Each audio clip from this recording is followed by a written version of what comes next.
یہ بادشاہ جو پہلے ہی سندری کو محبت میں اندھا ہو چکا ہے اب اپنی حدیں پار کرنے لگا ہے۔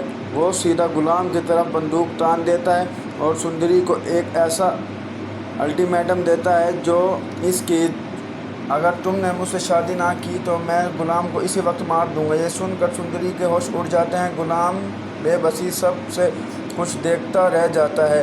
اس لیے بادشاہ ایک اور بڑا اعلان کرتا ہے۔ وہ کہتا ہے کہ اب شادی فوری ہوگی، چاہے کسی کی مرضی ہو یا نہ ہو۔ لیکن کہانی میں ایک اور دھوکہ چھپا ہوتا ہے۔ ملک جو بظاہر خاموش ہوتی ہے خفیہ طور پر قربان علی کو ساری معلومات دے دیتی ہے۔ جیسے ہی بادشاہ کو اس حقیقت کا پتہ چلتا ہے وہ غصے میں آ کر ملک کو طلاق دے دیتا ہے اور اس کے باپ پر اغوا کا الزام لگا دیتا ہے۔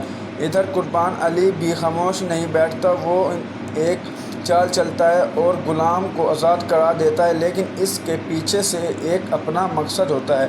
غلام فوری خورشید بی بی سے رابطہ کرتا ہے اور اسے ساری حقیقت بتا دیتا ہے تاکہ اس کی زبردستی نکاح نہ ہو سکے۔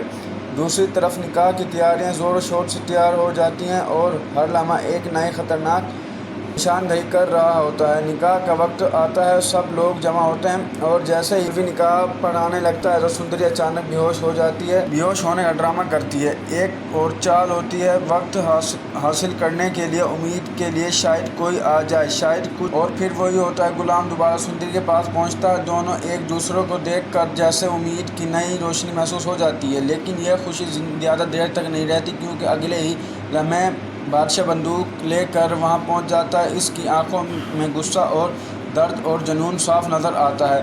وہ غلام کو مارنے کا ارادہ رکھتا تھا، لیکن عین اسی وقت سندری اس کے سامنے آ جاتی ہے۔ وہ غلام کو بچانے کے لیے اپنی جان خطرے میں ڈال دیتی ہے۔ ماحول مکمل طور پر ساکت ہو جاتا ہے، ہر سانس رکی ہوتی ہے اور پھر اچانک ایک گولی چلتی ہے، لیکن یہ گولی بادشاہ نہیں چلاتا بلکہ قربان علی پیچھے سے آ کر بادشاہ کو گولی مار دیتا ہے۔ یہ منظر سب کچھ بدل دیتا ہے۔ بادشاہ زمین پر گر جاتا ہے اور اس کے چہرے پر ایک عجیب سا سکون آ جاتا ہے۔ مرتے ہوئے وہ غلام کو دیکھتا ہے اور آخری الفاظ کہتا ہے، سندری کا خیال رکھنا۔ یہ الفاظ نہ صرف غلام کے دل کو دہلا دینے والے بلکہ پوری کہانی کا رخ بدل دیتے ہیں۔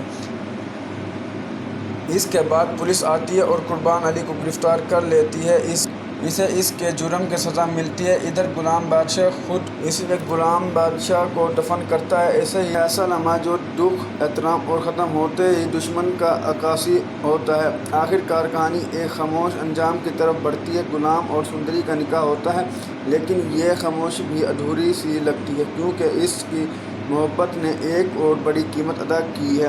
پیش گوئی کے مطابق دونوں نئی زندگی شروع کرنے کے لیے کسی دوسرے ملک چلے جاتے ہیں، شاید آسٹریلیا، جہاں وہ ماضی کے سائے سے دور رہ سکیں۔ لیکن سوال اب بھی باقی ہے، کیا واقعی یہ محبت کی جیت ہے یا ایک ایسا انجام جس میں سب کچھ لیکن سوال ابھی تک باقی ہے، کیا واقعی یہ محبت کی جیت ہے یا ایک ایسا انجام جس میں سب کچھ کھو کر کچھ پایا گیا۔ اگر آپ کو یہ لمبی سسپنس سے بھرپور اور دل کو چونکا دینے والی پروڈکشن پسند آئی تو ہماری ویڈیو کو لائک کریں، پاک ڈرامہ ریویو چینل کو سبسکرائب کریں اور کمنٹس میں اپنی رائے ضرور بتائیں۔ آئی ہوپ آپ کی ویڈیو اچھی لگی ہوگی۔